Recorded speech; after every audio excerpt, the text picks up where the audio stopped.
أعوذ بالله من الشيطان اللعين الرجيم بسم الله الرحمن الرحيم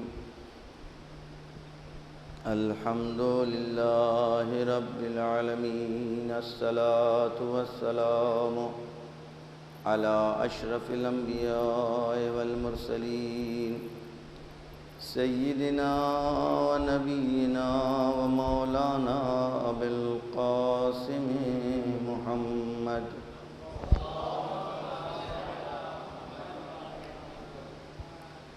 وآله الطيبين الطاهرين المعصومين المنتجبين المنتخبين المطهرين الذين أذهب الله عنهم الرجس وطهرهم تطهيرا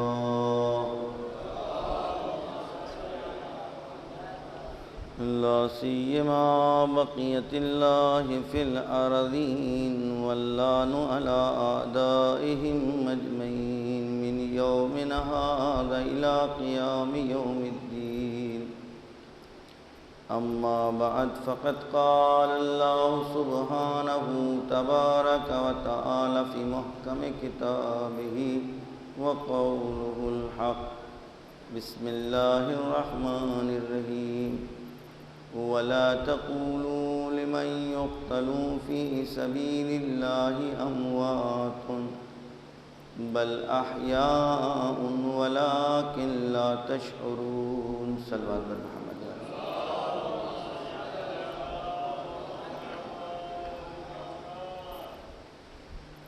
ایک مرتبہ سورہ حمد اور 3 مرتبہ سورہ توحید کی تلاوت فرما کر تمام مومنین مومنات مخصوصاً آپ اپنے مرحومین کو، اس امام باڑے کے بانیہ کو اور ہمارے شہر میں جو لوگ بھی سبب بنے ہیں عزاداری کی عزت و شرف کا، ان سب کی ارواح کو ایصال فرما دیں. صلوات بر محمد و آل محمد.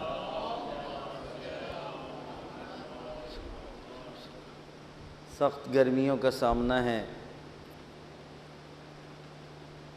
ظہر کے بعد کا وقت ہے،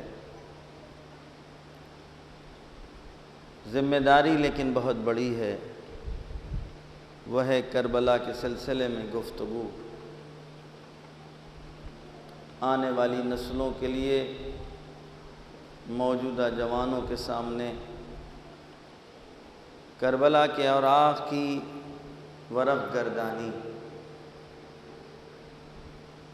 وہ کتاب کہ جس کتاب کو آدم سے لے کر خاتم تک سبھی پیغمبروں کو خداوند عالم نے پڑھوایا.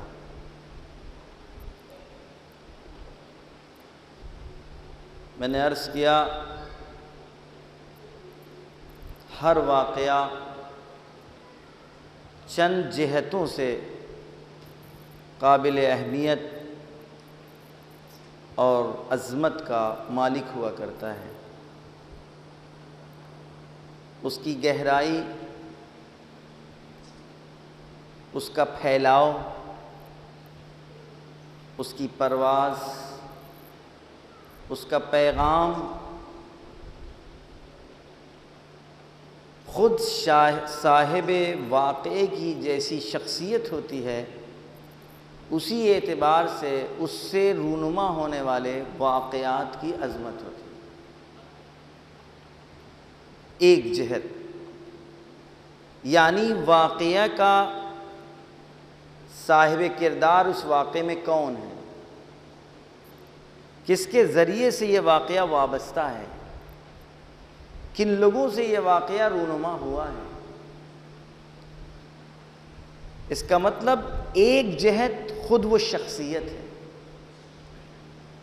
جتنی بلند شخصیت ہوگی اسی اعتبار سے اس کے اہداف بلند ہوں گے، اس کے مقاصد بلند ہوں گے. دوسری جہت کسی واقعے کی عظمت، اس کی تعظیم، اس کی اہمیت اور اس کی وسعتیں اور اس کی گہرائیوں کو سمجھنے کے لیے واقعے کے ہدف کو سمجھا جاتا ہے. اہداف اس کے کتنے بلند ہیں، ہدف کتنا عمیق اور گہرا ہے۔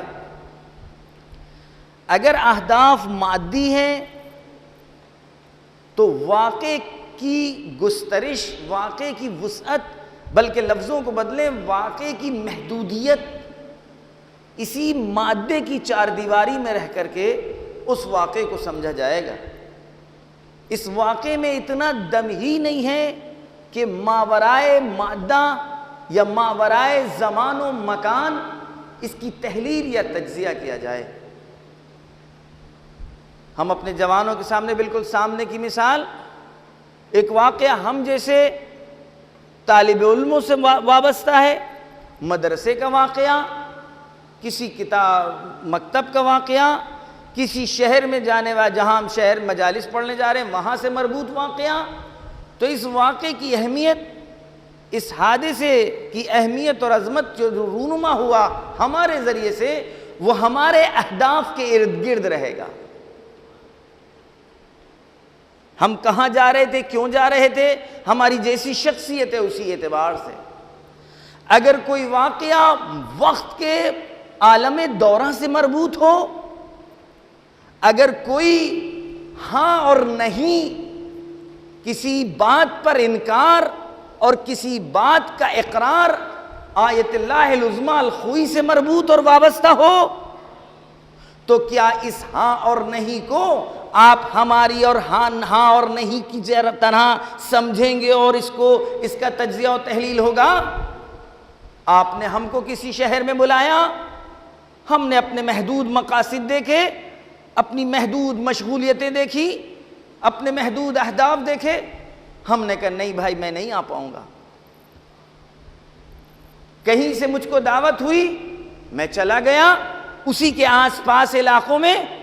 اب اس واقعے کی ہماری ہاں اور نہیں کا جو تجزیہ ہوگا وہ ہماری شخصیت کے اعتبار سے ہوگا۔ ہماری شخصیت کو کیسے سمجھا جائے؟ ہمارے اطوار سے، ہماری رفتار سے، ہماری گفتگو سے، ہمارے چال چلن سے، ہماری اٹھک بیٹھک سے، ہمارے ہم نشینوں سے، جن کے درمیان ہم اٹھتے بیٹھتے ہیں یا جو لوگ ہمارے ساتھ اٹھتے بیٹھتے ہیں۔ سلوات بھیجیے محمد والے محمد۔ پوری طرح توجہ کیجئے گا میرے عزیز دوستوں۔ ابھی بھی ایک صاحب کہہ رہے تھے آج کل اس طرح کی مجلسیں نہیں چل رہی ہیں۔ یہ چلنا کیا ہوتا ہے؟ اہداف، ہدف ہمارا کیا ہے؟ ہمیں آپ کو جواب نہیں دینا ہے، ان نسلوں کے مستقبل کو ہمیں جواب دینا ہے۔ البتہ میں بہت تیر نہیں مار رہا ہوں، جو کچھ ہمارے بزرگ علماء کہہ کے گئے، لکھ کے گئے، کر کے گئے، بس اسی کو آپ کے سامنے کوشش کی جا رہی ہے کہ پیش کر دیا جائے۔ لہذا آپ نے دیکھا، لیکن اگر کوئی ہاں اور نہیں کسی واقعے سے مربوط، بہت ہی مختصر سی مثال ہے، آیت اللہ العظمیٰ خوئی، آیت اللہ العظمیٰ باقر الصدر، آیت اللہ العظمیٰ آغا خمینی، آیت اللہ العظمیٰ وحید خراسانی، یہ تمام مراجع بزرگ آج کے ہوں یا گزشتہ، آیت اللہ العظمیٰ شیخ انصاری، آیت اللہ العظمیٰ سید العلماء میر حامد حسین غفران مآب، اگر کچھ واقع ان سے وابستہ ہو کہ یہ فلاں شہر گئے تھے، ان کے سفر کا تجزیہ و تحلیل، کیا آپ ہمارے سفروں جیسا کریں گے؟ میں اپنے بچوں کے ذہن کو بتلے آیا یہ مثال دے کر کے، اب ہمیں کربلا سے متعلق اور کربلا سے وابستہ رونما ہونے والے واقعات کو سمجھنے اور سمجھانے کے لیے کیا جاننا ضروری ہے کہ میں کچھ کربلا کے بارے میں سمجھ اور سمجھا سکوں۔ آپ نے دیکھا میری اور ہاں نہیں کیا 2-4 سال کا سابقہ، 2-4 سال کے آئندے کے اوپر میری نگاہ، میں نے اپنے ماضی کو دیکھا جب سے میں نے منبر پر آنا شروع کیا کہ بھئی انہوں نے بلایا تھا، فلاں بلا سکتا ہے، مثلا کوئی بڑا عالم، کوئی بڑا مرجع، اگر اس نے کچھ ہاں اور نہیں کر دی کسی مسئلے میں تو اس کی وسعتوں کے اعتبار سے، اس کے اطراف و اطوار کے اعتبار سے، لہذا میں نے عرض کیا شخصیت جتنی بڑی ہوگی اس کا ماضی جتنا بلند ہوگا، اسی اعتبار سے اس کے مستقبل کو تجزیہ و تحلیل کرنا ہوگی۔ اب کربلا امام حسین سے وابستہ ہے، کربلا شخصیت فرزند زہرا سے وابستہ ہے۔ اب اگر اس سے جو واقعات وابستہ اور رونما ہوئے ہیں، ان واقعات کو اگر ہم سمجھیں کہ فلاں کتاب میں لکھا گیا اور فلاں مقرر نے بیان کیا ہے، اور ہم آ کر کے آپ کو من وان وہ واقعہ بیان کر دیں اور سمجھیں کہ ہم نے حق ادا کر دیا، حسین منی وانا من الحسین اس کا مصداق ہے، صاحب مصداق حدیث حسین منی سے وابستہ ہے یہ کارزار کربلا۔ کون ہے وَأَنَا مِنَ الْحُسَيْن کا مالک؟ قَابَ قَوْسَيْنِ اَوْ أَدْنَىٰ۔ کون کہہ رہا ہے امام حسین علیہ السلام کے لیے کہ میرا حسین مجھ سے اور میں حسین سے ہوں؟ وہ شخصیت کون ہے؟ وہ شخصیت وہ کہ جس کو معراج کی منزلوں پر بلانے کے بعد اتنا قریب بلایا کہ جبرائیل امین نے کہا اب اس سے آگے اگر میں بڑھ گیا تو میرے پر جل جائیں گے۔ اب جبریل نے رک کر کے اپنی حد انتہا اور رسالت کی حد ابتدا تو بتا دی، لیکن انتہا آج تک پتہ نہ لگ پائی۔ صلوات بھیجیے محمد والے وہاں۔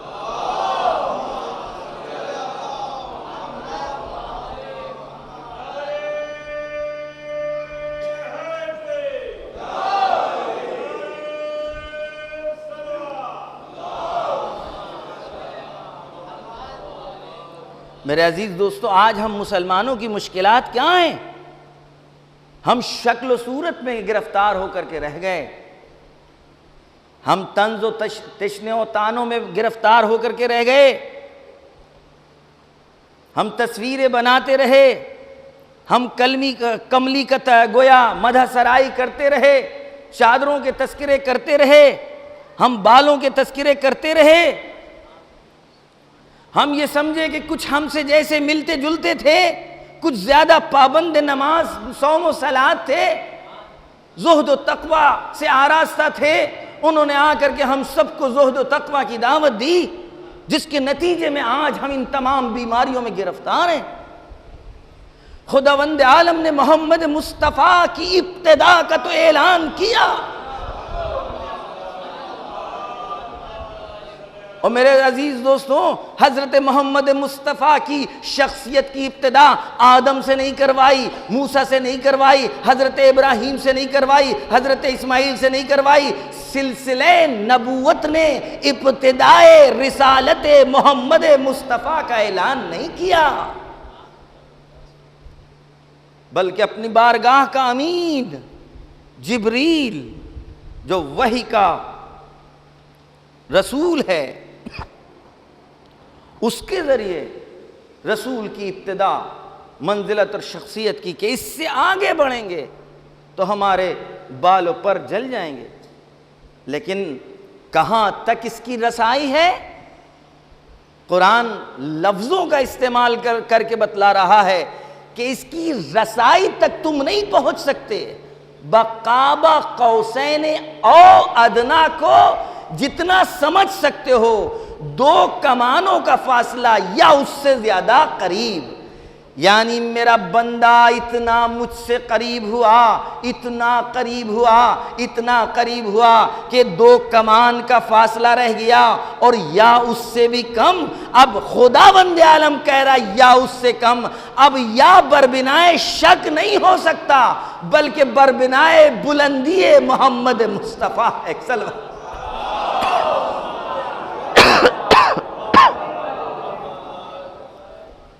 یعنی تم اس کی بلندی اور اس کی انتہا اور منتہا تک نہیں پہنچ سکتے۔ وہ کہہ رہا ہے حسین منی وانا من الحسین۔ اب امام حسین علیہ السلام اس حدیث کا مصداق ہیں۔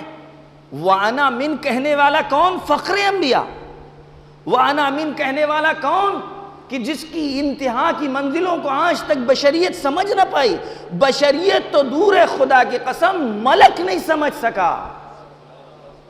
اس کا کیا مطلب ہوا؟ جناب جبریل نے یہی تو کہا کہ میں اس سے آگے بڑھ جاؤں تو میرے بالوں پر جل جائیں گے، اس لیے کہ بھائی اس کے آگے آپ کا مقام ہے، اب آگے کہاں تک؟ جبریل کو نہیں بتایا گیا وَأَنَا مِنَ الْحُسَيْن، میں حسین سے ہوں، یہ ذات اس حسین سے ہے، اس حسین سے وابستہ ہے کربلا۔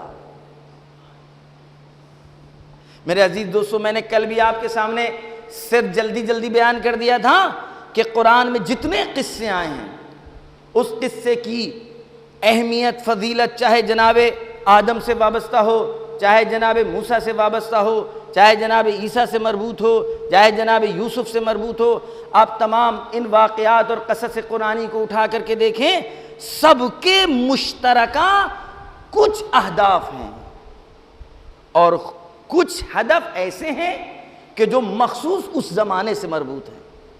جناب عیسیٰ کے زمانے میں کچھ مخصوص مسائل تھے، جناب موسیٰ کے زمانے میں کچھ مخصوص مسائل تھے، جناب ابراہیم کے زمانے میں کچھ مخصوص مسائل تھے، لہذا ہر واقعے کے کچھ تو ہدف ایسے ہیں جو مشترکہ ہیں۔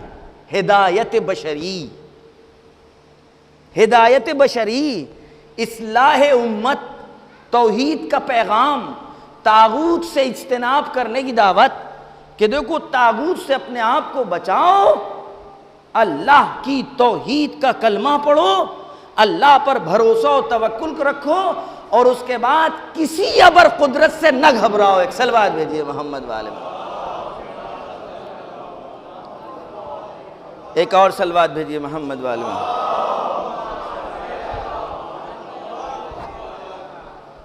اور قرآن ہر پیغمبر سے مربوط واقعے کی طرف اشارہ فرما رہا ہے کہ کیا تم غور نہیں کرتے؟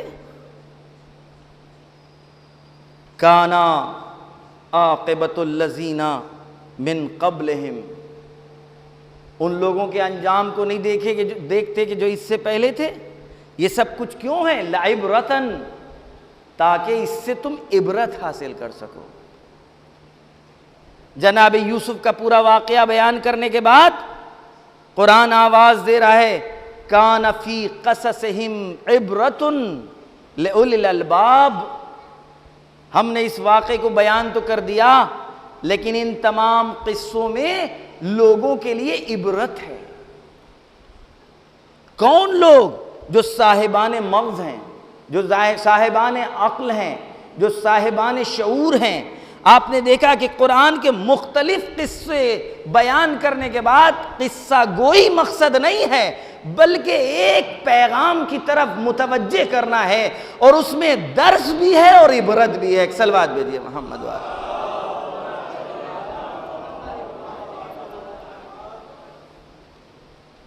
الگ الگ پیغمبروں کے قصے تو عبرت بن جائیں، اور جو وارث آدم و نوح ہو، جو وارث ابراہیم و عیسیٰ و موسیٰ ہو۔ مگر زیارت وارثہ میں ہم کیا پڑھتے ہیں؟ السلام علیکہ یا وارث آدم صفوۃ اللہ، السلام علیکہ یا وارث نوح نبی اللہ، السلام علیکہ یا وارث ابراہیم خلیل اللہ، السلام علیکہ یا وارث موسیٰ کلیم اللہ۔ بس تمام پیغمبروں سے جو مربوط قصے قرآن نے بیان کیے ہیں، ان تمام قصوں میں لوگوں کے لیے عبرت ہے۔ مسلمانوں، ان قصوں کو تو دہرایا جائے، ان قصوں کو تو پڑھا جائے، ان قصوں کو تو سنایا جائے، اور ضرور پڑھیں، کیونکہ عبرت ہے صاحبان مغز و صاحبان عقل و شعور کے لیے، کیونکہ اس میں عبرت ہے لوگوں کے لیے۔ وہ بتاؤ کہ جو وارث آدم ہو، جو وارث نوح ہو، جو وارث ابراہیم و اسماعیل ہو، بلکہ وارث سلسلہ انبیاء ہو، اس کے واقعے میں کیا عبرتیں نہیں ہوں گی؟ ایک صلوات بھیجیے محمد۔ ایک اور صلوات بھیجیے محمد۔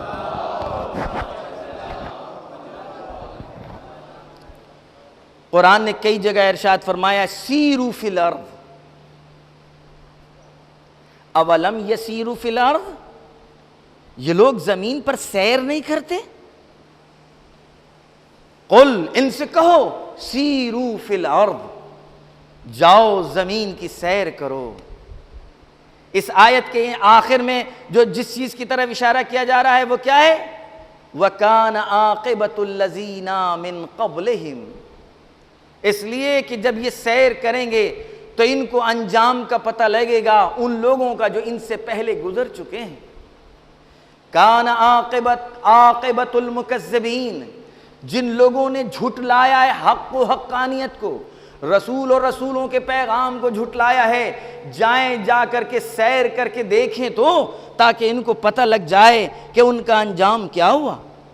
میرا مسلمانوں سے سوال ہے، میں غیروں سے کیوں گفتگو کروں؟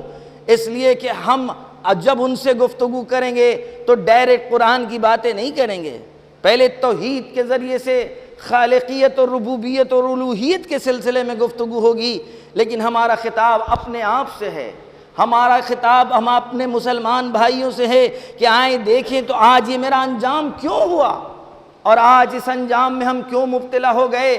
کیونکہ قرآن جتنی زنگاہیں تھیں، جتنی توجہ گاہیں تھیں، جس چیز کی طرف قرآن نے ہم کو آپ کو متوجہ کرنا چاہا، ان تمام آیات کو ہم نے رٹ تو لیا، زبانوں پر آیات تو رہیں، لیکن اس کا پیغام محو ہو کر کے رہ گیا، اس کا پیغام مسخ ہو کر کے رہ گیا، اس کا پیغام ختم ہو گیا۔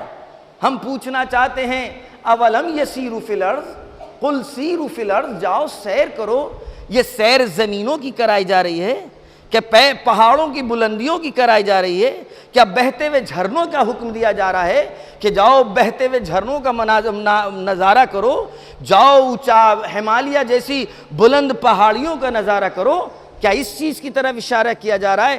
نہیں، ہم نے تو قرآن کے اشارے دیکھے، اس نے پہاڑوں کی بلندیوں کی طرف نہیں بلکہ عرفات کے چٹیل میدان کو نشانی بنا دیا، اس نے بلند عمارتوں کی طرف نہیں بلکہ میدان منی میں پیش کرنے والی قربانی کی طرف توجہ دلائی، اس نے زرق و برق چمکیلے پتھروں کی طرف ہم کو متوجہ نہیں کرایا بلکہ میدان مشعر سے چنی ہوئی چند کنکریوں کی طرف توجہ دلائی کہ ان کنکریوں کو اٹھاؤ۔ اس نے گویا ہم کو مستقل متوجہ کیا کہ اولم سیروا فی الارض اولم یسیروا فی الارض، یہ لوگ دنیا کی سیر و سفر نہیں کرتے، یہ سیر و سفر کی دعوت تفریح کے مناظر نہیں تھے، یہ سیر و سفر کی دعوت اس لیے نہیں تھا کہ تم مادی تمام نعمات میں اپنے آپ کو ڈبو کر کے پیغام اصلی کو بھلا دو، بلکہ اس نے بتلا دیا کہ تم کو زرق برق نگاہیں دھوکہ دینے نہ پائیں،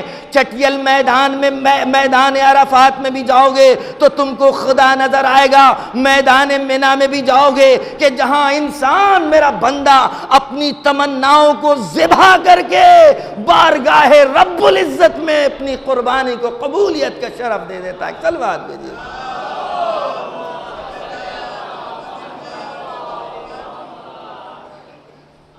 آپ بتائیں منی کہتے کس کو ہیں؟ منی کہتے ہیں آرزو کو، تمنا کو۔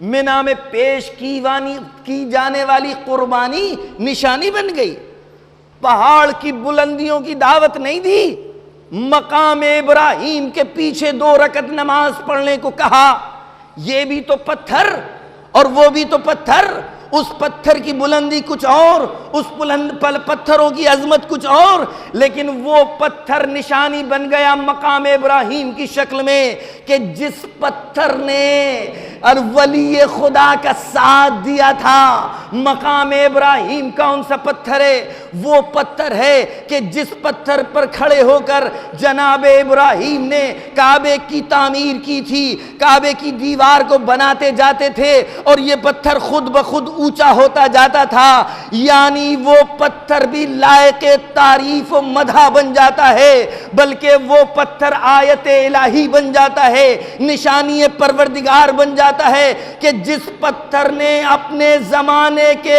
ولی خدا کی ہمراہی اور نصرت کی ہو۔ ایک صلوات دے دیے۔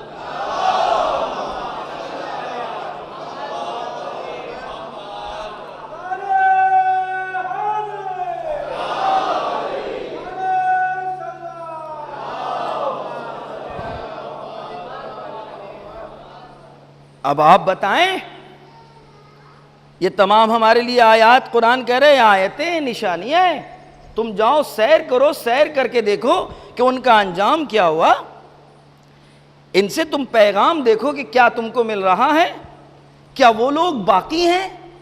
میں نے کل بھی عرض کیا تھا لیکن آج تھوڑا سا تفصیل کے ساتھ، کیا وہ لوگ باقی ہیں کہ جن کے پاس تمام قدرتیں اور طاقتیں تھیں، جنہوں نے فیصلہ کر لیا تھا کہ ہم موسیٰ کو آنے نہیں دیں گے کیونکہ خبر پہنچ گئی تھی کہ بچہ آنے والا ہے، وہ بچہ بنی اسرائیل کا جو ہوگا وہ تمہارے تخت و تاج کو ختم کر دے گا، تمہارے خلاف احتجاج کر کے گویا تمہارے مقابل میں آ جائے گا۔ ارادہ باطل فیصلہ یہ اور ارادہ خدا کچھ اور۔ کیا تم غور نہیں کرتے، اپنے گزشتہ زمانے کی تاریخوں کو پڑھتے نہیں کہ انجام کیا ہوا؟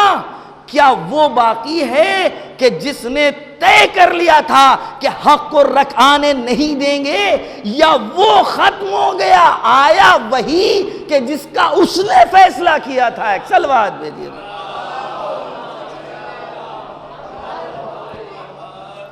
اب آپ یہ بتائیے کہ موسیٰ اقلیت میں تھے کہ اکثریت میں؟ اگر اقلیت میں نہ ہوتے اور اکثریت میں ہوتے تو کیا اس وقت کے فرعون نے جو کچھ کیا وہ کر پاتا؟ اتنی زیادہ اقلیت کہ کوئی ایسا بھی نہیں کہ جس کے گھر جناب موسیٰ کو سونپا جا سکے، جس کے گھر جناب موسیٰ کو دیا جا سکے کہ جناب موسیٰ کو چھپا کر کے وہ اس کو بچا لے جائے۔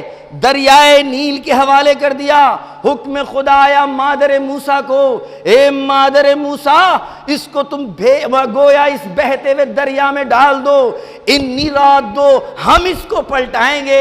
کیا تم گزشتہ کی تاریخ نہیں پڑھتے؟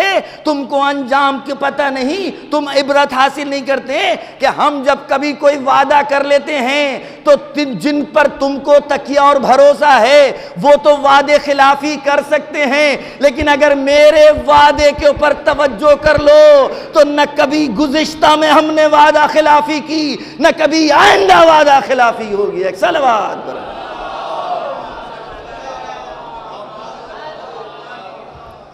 ہم اپنے فیصلے حالات کے اعتبار سے نہیں، ہاں حالات کو مد نظر رکھتے ہوئے قرآن کی آیات کی طرف ہماری نگاہ ہونا چاہیے۔ اکثریت اور اقلیت کے اعتبار سے ہم کبھی فیصلے نہیں کر سکتے، کبھی تصمیم گیری نہیں کر سکتے۔ قرآن اسی لیے تو دہرا رہا ہے، آخر کربلا ہمارے لیے کیوں آئین حیات ہے؟ میں نے عرض کیا تھا شروع میں کہ ایک جیسا آدمی اسی کے اعتبار سے اس کے واقعات کی تفسیر و تحلیل ہوگی۔ آج تک کربلا کی نہیں کے اوپر ہی تو بولا جا رہا ہے۔ آپ بتائیے اس باپ کی ہاں جو ذوالعشیرہ کے موقع کے اوپر تھی کہ کوئی ہے کہ جو میرا ساتھ دے، جس نے ساتھ دیا وہ میرا بھائی اور جانشین و خلیفہ اور وزیر ہوگا۔ اور ایک وقت آ گیا جب رسول کی آواز پر ہاں کہنے کے بعد اب کوئی بیٹا ہو، جب بنی امیہ کا فیصلہ تھا کہ اس ہاں کو ہمیشہ کے لیے ختم کر دیں تو ایک بیٹا بلند ہوا جس نے انکار کر کے بتا دیا، نہ میرے باپ کی ہاں کو دنیا سمجھ سکی، نہ بیٹے کے انکار کو سمجھ سکی۔ ایک صلوات بھیجیے محمد۔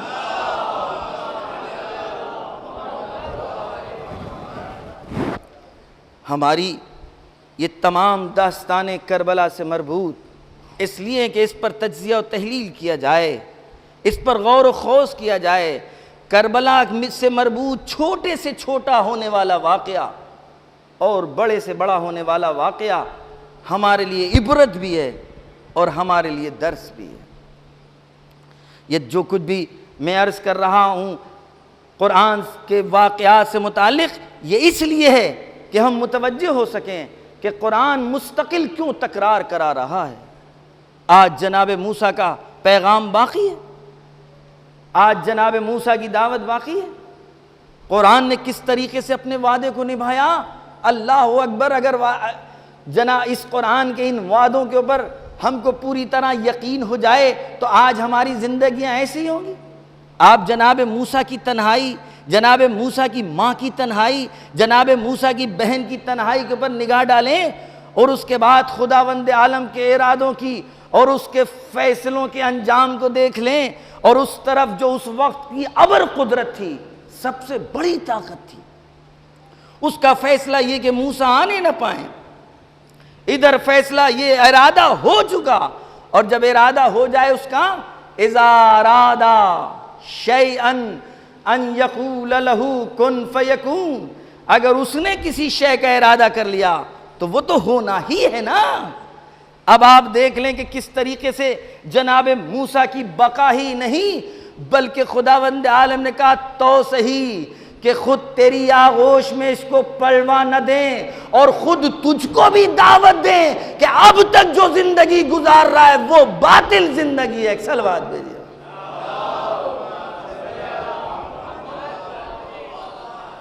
قرآن آواز دے رہا ہے، اے موسیٰ اور ہارون بھائی ہیں، اذھبا، جاؤ فرعون کے پاس جاؤ، وقول لہ قولا لینا، دیکھو جب تم دعوت دینا ان کو حق کی، اللہ کی دعوت دینا، میرے پیغام کی دعوت دینا، تو لہجہ نرم رکھنا، لہجہ نرم رکھنا، یعنی حق کی دعوت کو پہنچانے میں لہجے کو کڑوا کرنے کا حکم نہیں ہے۔ بھائی حق شیرین میٹھا ہے تو زبان بھی میٹھی ہونا چاہیے۔ ایک صلوات بھیجیے۔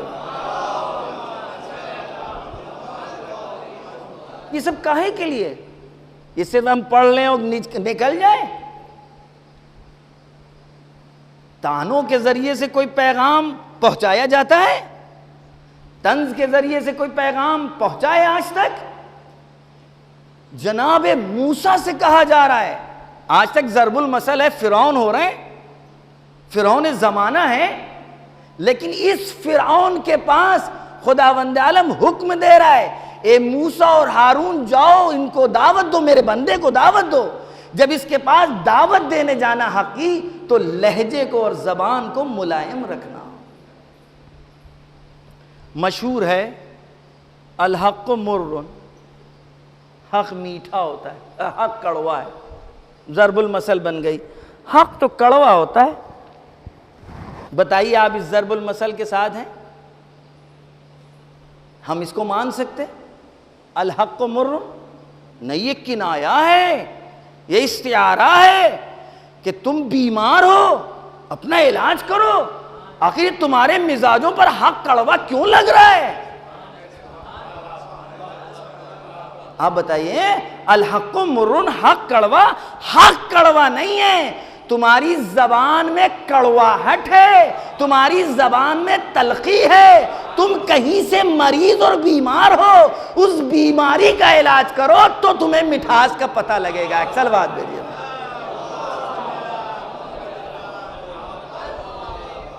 یہی ہوتا ہے نا ہمارے گھروں میں، بخار ہو گیا، بچے کو کوئی چیز اچھی نہیں لگ رہی ہے، اماں نے بڑی مرچیں ڈال کر کے بڑی چٹ پٹی چیز پیش کر دی، اور لڑکا کہہ رہا نہیں پھیکا ہے، اولاد کہہ رہی پھیکی ہے، تو اماں کہتی نہیں بیٹے ابھی تمہارا بخار کا منہ ہے، بخار کا منہ ہے، یہ جب بخار اتر جائے گا تو تمہاری زبان صحیح ہو جائے گی۔ میرے عزیز دوستوں، اگر حق ہماری سماعتوں کو کڑوا لگے، اگر سچ سننے میں ہمیں گرانی محسوس ہو، تو سمجھ لیجئے کہیں نہ کہیں ہم بیمار ہیں، کہیں نہ کہیں ہم مریض ہیں۔ اس مریضی اور بیماری کا جب تک علاج نہیں کریں گے تو یہی بیماری شاید ناسور بن جائے، یہی بیماری شاید بڑی بیماری میں ہم مبتلا ہو جائیں کہ جو علاج جس کا کوئی علاج نہیں ہو سکتا۔ یہی کہتے ہیں ابتدا میں توجہ بہتر ہے علاج کرنے سے۔ ایک صلوات دے۔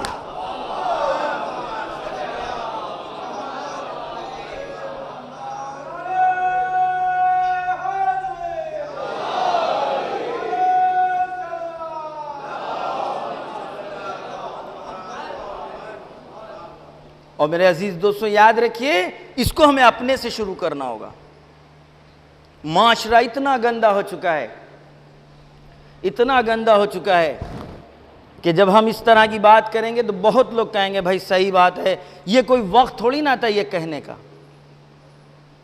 ارے ابھی تھوڑی نہ کہنا تھا، حالات ایسے نہیں تھے، ہم اپنے سے، اپنے گھر سے برا لگ رہا ہے لگے، کم سے کم 4 دیواری میں ہم اس برائی کو دور کر لے جائیں گے، اس کو منا لے جائیں گے۔ جب گھر میں ہمیں عادت پڑ جائے گی سچ بولنا، جب گھر میں عادت پڑ جائے ہمیں حق کو برداشت کرنا، ہم نے غلطی کی ہے، ہماری زوجہ کی غلطی نہیں ہے، ہم نے غلطی کی ہے، میرے چھوٹے بھائی کی غلطی نہیں ہے، ہم نے غلطی کی ہے، میری اولاد کی غلطی نہیں ہے، اگر ہم اپنی غلطی کی طرف متوجہ ہو جائیں تو قبل اس کے کہ ہم یہی بیماری بڑے گویا مرض میں ہم مبتلا ہوں خود متوجہ ہو جائیں۔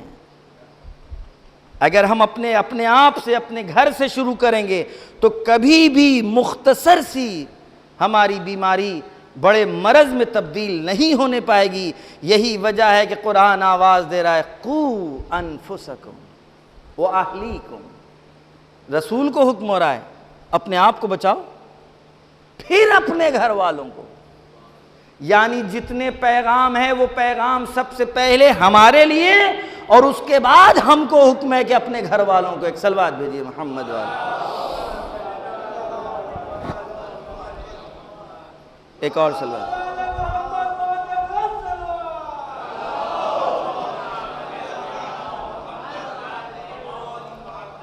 زیادہ آپ کا وقت نہ لیں اور گویا عبرت کے سلسلے میں ایک حدیث نہج البلاغہ کی، کیونکہ اگر تمام انبیاء کے واقعات ہمارے لیے عبرت بن سکتے ہیں تو پھر کربلا سے ہم کو کیا عبرتیں ملیں گی۔ میں نے کل بھی عرض کیا تھا، ہر واقعے میں کچھ حسن و نکھار والے ہوتے ہیں، کچھ اس واقعے کی نگیٹیو کردار ہوتے ہیں، ہم کو دونوں کرداروں کا مطالعہ کرنا ہوگا، ہم کو تمام دونوں کی تاریخ پر نگاہ ڈالنی ہوگی، وہ لوگ جنہوں نے مثبت کردار ادا کیا ہے اور وہ لوگ جنہوں نے نگیٹو کردار ادا کیا ہے۔ یہی تو وجہ ہے کہ صرف جناب موسیٰ کی داستان کے ساتھ صرف جناب موسیٰ ہی کو قرآن نے نہیں پیش کیا، بلکہ فرعون کے کارنامے اور اس کی گفتگو بھی ہے۔ انا ربکم الاعلیٰ، یہ کس نے کہا تھا؟ فرعون نے، میں ہوں تمہارا سب سے اعلیٰ اور برتر رب۔ کیا ہوا اس فرعون کا؟ یہ ہے قرآن کا پیغام، انا ربکم الاعلیٰ۔ موسیٰ سے پہلے کبھی کسی نے یہ دعویٰ نہیں کیا تھا، آج فرعون سے پہلے کبھی کسی نے یہ دعویٰ نہیں کیا۔ وہ فرعون باقی ہے، لیکن وہ موسیٰ کہ جس کو مجبور ہو کر اپنا وطن چھوڑنا پڑا تھا، وہ موسیٰ کہ جس کی ماں نے اپنے بچے کو دریائے نیل کے حوالے کر دیا تھا، آج موسیٰ بھی باقی ہے اور ان کے پیغامات بھی باقی ہیں۔ یہ ہے ہمارے اور آپ کے لیے درس بھی اور عبرت بھی۔ انا ربکم الاعلیٰ والا ختم ہو گیا، لیکن دریائے نیل کے حوالے ہونے والا آج بھی باقی ہے۔ ایک صلوات دیجیے۔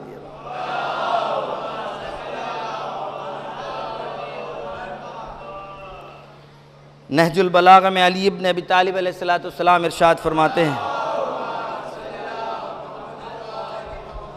اپنے بیٹے امام حسن کو وصیت کرتے ہیں، خطاب کرتے ہیں، احی قلبک اے بنیا، اپنے دل کو زندہ رکھو، بالموعظہ، واعظ و نصیحت کے ذریعے سے، وَأَمِتْهُ بِالزُّهَادَةِ، اور اپنے نفس اور اپنے قلب کی امنگوں اور تمناؤں کو زہد اور تقوی کے ذریعے سے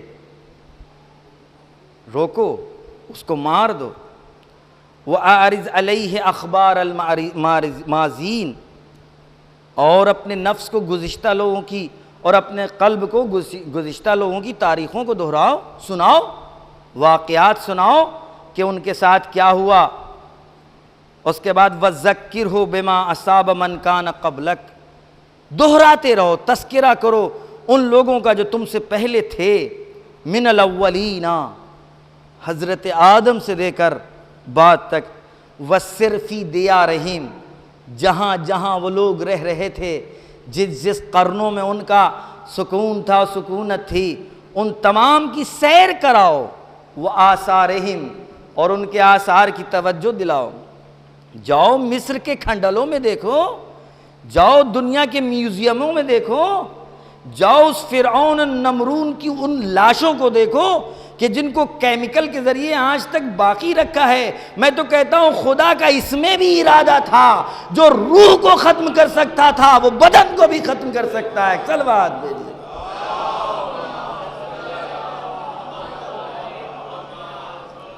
نہیں، تاکہ جو تم نے میوزیم بنائے ہیں اس کی بھی جب سیر کرنے جاؤ گے تو تم کو ہماری آیات مل جائیں گی، نشانیاں مل جائیں گی. جب تمہاری نگاہ اس لاشے پر پڑے گی، یہ کس کا لاشا؟ یہ مومیائی ہوا جو مصر کے میوزیم میں رکھا ہے. پوچھو گے تو بتائیں گے یہ فرائض مصر ہیں. اس کا مطلب مصر میں کوئی ایک فرعون نہیں گزرا، فرعون کی ایک فہرست ہے. وہ کہاں ہیں؟ کہا وہ تو ختم ہو گئے. یہ کچھ مومیائی لاشیں ہیں جن کی تمنا تھی کہ ہم کو ہمیشہ باقی رکھے. پروردگار نے کہا تو صحیح کہ ہم اپنے آنے والی نسلوں کے لیے ایک عبرت گاہ بنا دیں گے تمہاری لاشوں کو. سلوات بھی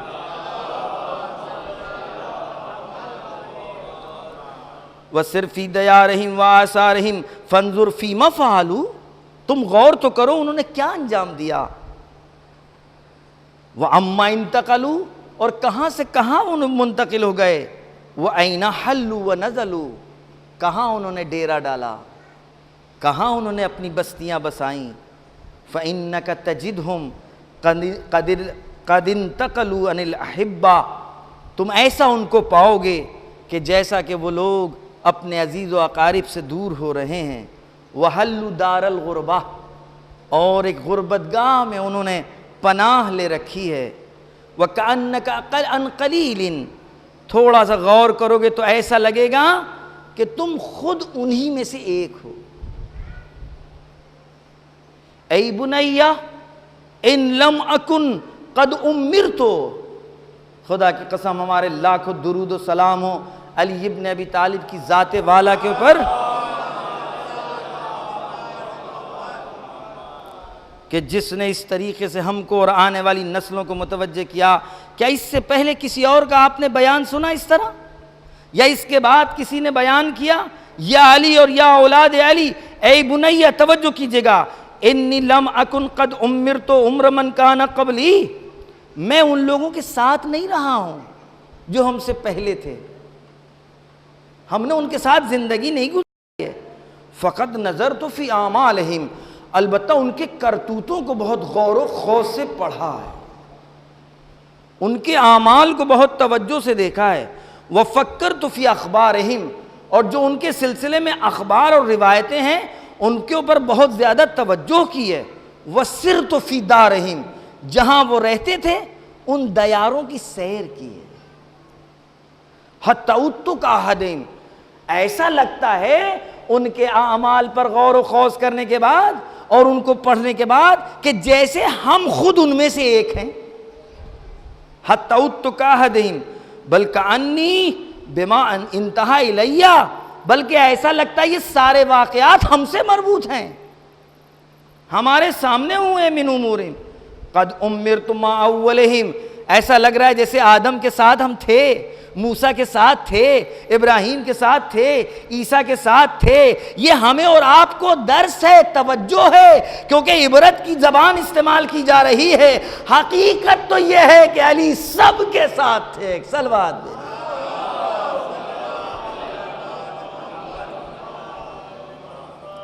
وگرنہ یہ زبان عبرت ہے، ہمیں بتانا ہے کہ تم جب واقعات کو پڑھو گے، گزشتہ کی تاریخ کو دہراؤ گے تو تمہیں لگے گا کہ ہاں تم ان کے ساتھ تھے. فعرفت، تو جب ہم ایسا لگا کہ ہم پہلے کے ساتھ بھی ہیں اور آخر والوں کے ساتھ بھی ہیں. فعرفت صفو ذالک، تو ہم نے پہچان لیا کہ اس میں اچھائیاں کیا ہیں اور ان میں وہ نقصان پہنچانے والی چیزیں کیا ہیں. صفو ذالک من قدرہ، دلدل سے، گردآلود پانی سے، آب زلال قطروں کو ہم نے نکال لیا. وَنَفْعُهُ مِنْ ضَرَرِهِ، ہر زمانے کے نفع کو ہم نے نچوڑ کر نکالا اور نقصان کو چھوڑ دیا. کیا مطلب ہوا اس کا میرے عزیز دوستو؟ یعنی اگر تاریخ ہمارے اور سامنے دہرائی جا رہی ہے تو اس کا مطلب ہے ہر پیغمبر کی تاریخ میں، ہر نبی کی تاریخ میں، ہر گزشتہ کی تاریخ میں، ہر عالم دین کی تاریخ میں ہمارے لیے درس بھی اور عبرت بھی ہے۔ آج بھی اگر ہم سنبھلنا چاہتے ہیں تو ہمیں اپنے شہر کے بزرگوں کی تاریخ کو دہرانا ہوگا کہ انہوں نے کیسے زندگی کی اور ہم کیسے زندگی گزار رہے ہیں۔ صلوات بھیجیے۔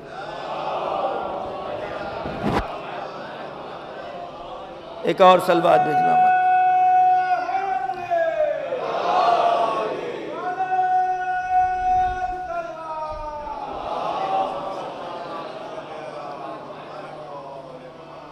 میں اصل گفتگو تک پہنچ گیا انشاءاللہ۔ اب ان تمام تمہیداتی گفتگو کے بعد ہم آپ سے پوچھنا چاہتے ہیں، کیا حق نہیں کہ کربلا پر غور و خوض کیا جائے؟ کیا ہمیں سوال کرنے کا حق نہیں کہ کیا ہوا کہ 50 سال کے اندر جس کو زبان چسائی تھی اس کا سر نو کے نیزہ پر نظر آیا اور مسلمانوں نے غور نہیں کیا؟ کیا حق نہیں کہ جو راکب دوش رسول تھا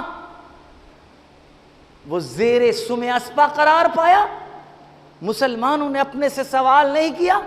کون سے عوامل اور اسباب بن گئے کہ 50 سال کے اندر جس نے تم کو دلدل سے نکال کر کے بام عروج پر پہنچایا اس کی اولادوں کے ساتھ ایسا ہو گیا؟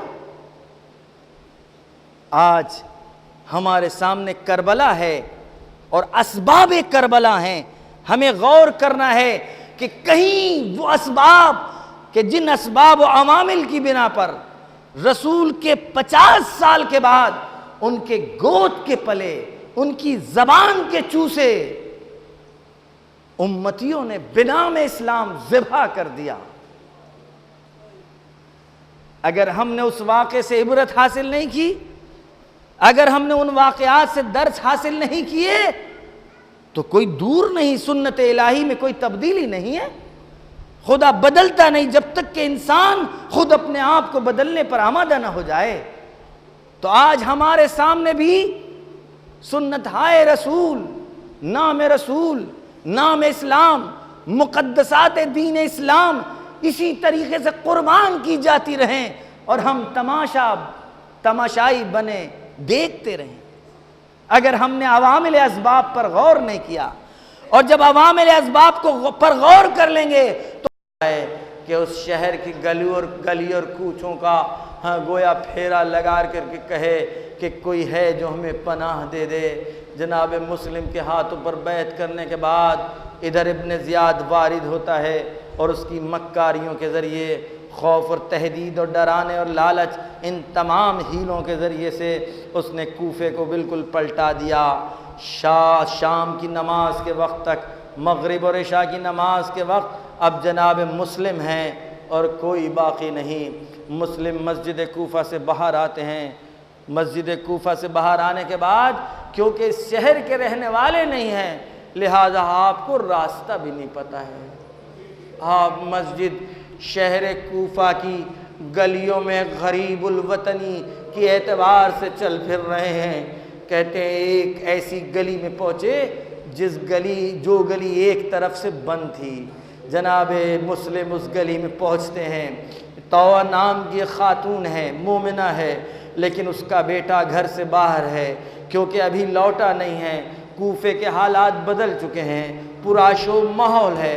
طوع گھڑی گھڑی جب کوئی آہٹ سنتی ہے تو دروازے پر آ کر کے دروازہ کھول کر کے دیکھتی ہے۔ آپ کے گھروں میں بھی کبھی ایسے حالات ہو جاتے ہیں، طوع کھول کر کے دروازہ کھول کے دیکھتی ہے کہ کیا میرا بیٹا آ گیا، کیا میرا بیٹا آ گیا؟ نہیں، کوئی نظر نہیں آیا۔ جب مسلم نے دیکھا ایک خاتون ہے جس کا دروازہ گھڑی گھڑی کھل رہا ہے، ایک مرتبہ جناب مسلم نے کہا، اے مومنہ، میرے اوپر پیاس کا غلبہ ہے، کیا ممکن ہے کہ مجھ کو پانی مل جائے؟ طوع نے لا کر کے پانی دے دیا۔ مسلم نے پانی پی لیا۔ پانی پینے کے بعد ٹیک لگا کر اسی گھر کی دیوار سے کھڑے ہو گئے۔ طلحہ تھوڑی دیر کے بعد پھر دیکھا مسلم وہاں سے گئے نہیں ہیں۔ طلحہ نے کہا ایک غریب انسان، ارے آپ یہاں پر کیوں ہیں؟ اس لیے کہ کوفے کے حالات مساعد نہیں ہیں، آپ یہاں سے اپنے گھر چلے جائیں، آپ کا یہاں پر رہنا مناسب نہیں ہے۔ مسلم نے جیسے ہی سنا آپ اپنے گھر چلے جائیں، مسلم نے ایک مرتبہ روایت نے صرف اتنا جملہ کہا، اے صاحب خانہ جس کا کوئی گھر نہ ہو وہ کہاں جائے گا؟ تو نے سوال کرنا شروع کر دیا، کیوں آپ کہاں سے آئے؟ آپ کا نام کیا ہے؟ تو مسلم نے اپنا تعارف کرایا۔ تو مومنہ ہے۔ تو نے جیسے ہی مسلم کا نام سنا ایک مرتبہ دروازہ گھر کا کھول دیا، مسلم کو گھر میں بلا لیا، ایک حجرہ آرام کے لیے دے دیا، مسلم عبادت میں مشغول ہو گئے۔ لیکن ادھر طلحہ کا بیٹا گھر پہنچا، اس کو پتہ لگ گیا کہ مسلم اسی کے گھر میں پناہ لیے ہوئے ہیں، لالچ میں آ کر جاتا ہے اور ابن زیاد کو جا کر خبر دے دیتا ہے۔ ابھی کچھ ہی دیر گزری تھی کہ جناب مسلم کی گرفتاری کے لیے ایک دستہ چلتا ہے، طلحہ کے گھر کو گھیر لیتا ہے۔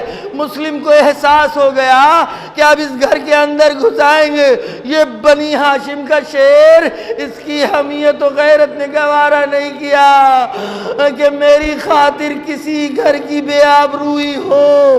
گھر سے باہر نکلتے ہیں اور ایک مرتبہ جنگ کرتے ہیں۔ اختتام جنگ کا نتیجہ یہ ہوا کہ دھوکے سے مسلم کو گرفتار کیا، مسلم کو دربار میں لے جایا جاتا ہے۔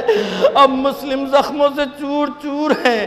مسلم سے ابن زیاد کہتا ہے یہ بتلاؤ کہ تم نے ہم کو سلام کیوں نہیں کیا؟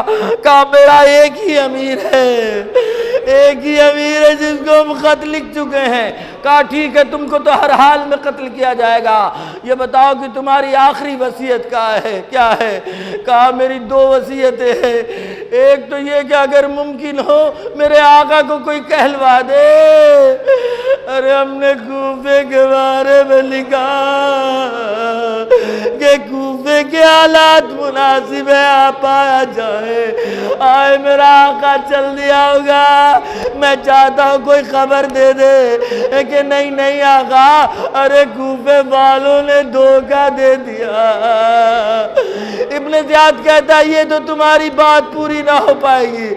اور ایک مرتبہ جب مسلم نے اپنے قرضے کی طرف کہا ارے میری یہ تلوار اور زرہ بیچ کر میرا قرضہ ادا کر دیا جائے، ابن زیاد کہتا ٹھیک ہے اپنے قبیلے والوں سے تم بلا کر کے کہہ سکتے ہو۔ لیکن آخری منزل وہ جب پیاس کی شدت کا غلبہ ہوا، جناب مسلم نے پانی طلب کیا، جناب مسلم کے سامنے پانی لایا جاتا ہے، زخمی زیادہ ہیں، جیسے ہی کوزے کو اپنے دہن کے نزدیک لے جاتے ہیں، کہتے ہیں لبائے مبارک کا خون پانی میں ملتا ہے، پانی پھینک دیتے ہیں۔ 3 مرتبہ ایسا ہی ہوا، بس مسلم نے پانی پھینک دیا۔ اے آقا میں کہوں گا آپ کیسے آپ تو دیباچے کربلا ہے، ارے آپ ابتدائے کربلا ہے، آپ سفیر کربلا ہے، جب آپ کا بھائی آپ کا مولا پیاسا اس دنیا سے